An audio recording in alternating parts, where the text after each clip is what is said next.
Hingað er kominn Ólafur Arnarsson og nú erum við alveg komin frá kosningunum því að þú ert búinn að skrifa bók hrunið, Ólafur, mjög athyglisverða bók sem heitir Sofandi að feigðarósi og þú starfaði nú sjálfur í útrásinni hjá Landic Property og varst nú reyndar svo í bönkum í útlöndum þannig að þú ert innan búðarmaður en skrifar þessu bók og ég spyr bara hvers vegna þú reiðist í það. Já, ég starfaði hjá Landic eins og minntist á og var í verkefni þar sem var sjálfhætt þegar að hrunið varð. Þannig að ég varð að finna mér eitthvað verkefni annað og það var stungið að mér að það getur sniðugt að skrifa þessa atburði sem hér átti sér stað. Svo ég fór í gang og hætti ekki fyrir ég var búinn. Já, sko, þú gerir mjög mikið úr hlut Davíðs Oddssonar.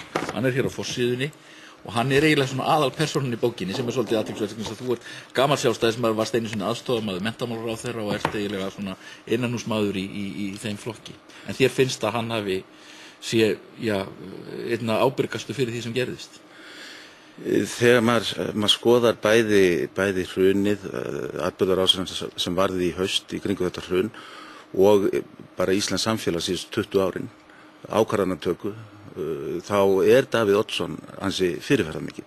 Þannig að það leiddi af sjálfu sér að hann varð ansi fyrirferðarmikill í þessari bók því hann hefur náttúrulega verið má segja ráðandi afl í íslensku stjórnmálum og hann hefur verið ráðandi í því að setja til dæmis það viðskipta umhverfi sem hér er á Íslandi sem að hluta til leiddi til þeirra óskapa sem hér urðu.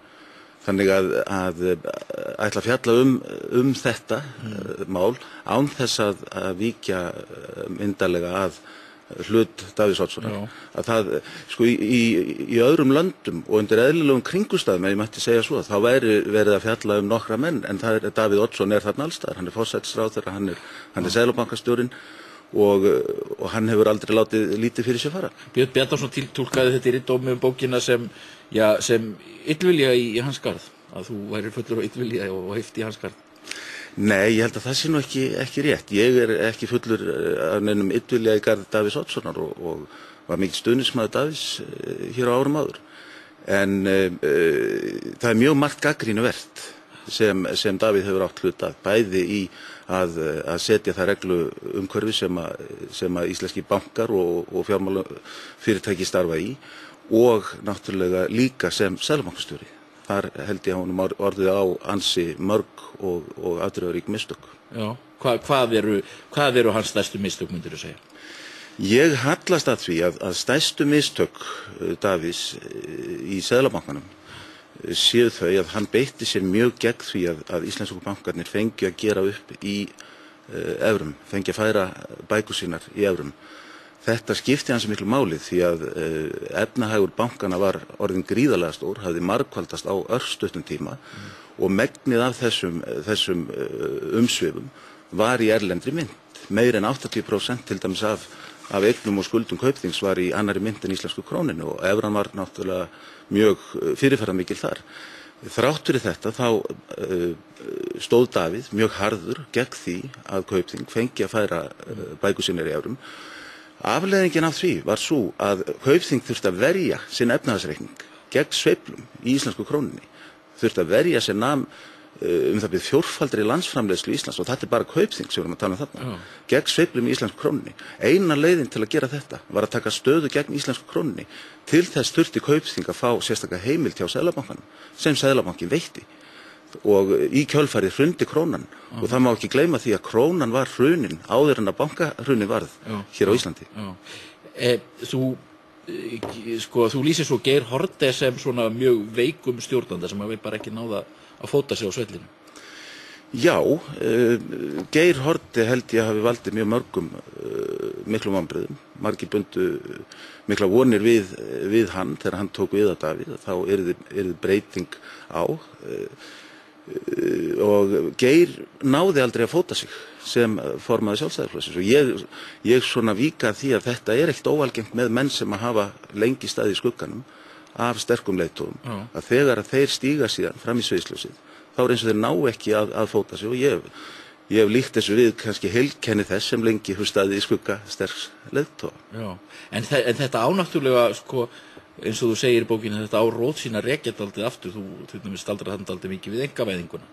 Einkavæðingin spila mjög stóra rullu í þessu, vegna þess að þegar að bankarnir voru seldir, að þá eru þeir seldir ekki í dreifðri eignaraðild, eins og að hafi verið stefnt, ekki fengnir erlendir bankar að, heldur voru þeir seldir í hendur viðskiptablokka sem að höfðu engan bakgrunn, enga reynslu og enga þekkingu á bankarekstri eða fjármála umhverfi í heiminum.